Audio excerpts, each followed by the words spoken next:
Dragon ফলের পুষ্টিমান সম্পর্কে আমরা একটু জানাই।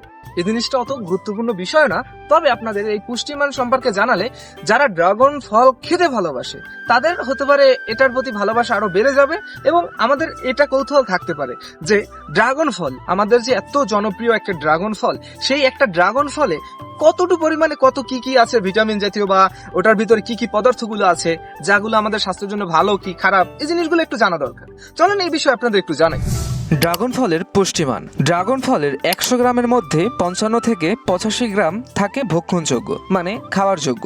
ভক্ষণযোগ্য প্রতি 100 গ্রামে পাওয়া যায় পানি 80 থেকে 90 গ্রাম, শর্করা 9 থেকে 40 গ্রাম, প্রোটিন 0.15 থেকে 0.5 গ্রাম, আঁশ 0.33 থেকে 0.90 গ্রাম, খাদ্য শক্তি 35 থেকে 50 কিলো ক্যালোরি, চর্বি 0.10 থেকে 0.6 গ্রাম, ক্যালসিয়াম 6 থেকে 10 মিলিগ্রাম, আয়রন 0.30 থেকে 7 মিলিগ্রাম, ফসফরাস 16 থেকে 36 মিলিগ্রাম, ভিটামিন সি 4 থেকে 25 মিলিগ্রাম, ভিটা ক্যারোটিন 5 থেকে 15 মাইক্রোগ্রাম, ভিটামিন বি 1 নায়াসিন 0.2 থেকে 0.45 মিলিগ্রাম, ভিটামিন বি রিবোফ্লাভিন 0.2 থেকে 0.4 milligram, vitamin B 3 nicotinic acid 0.2 থেকে 0.4 মিলিগ্রাম।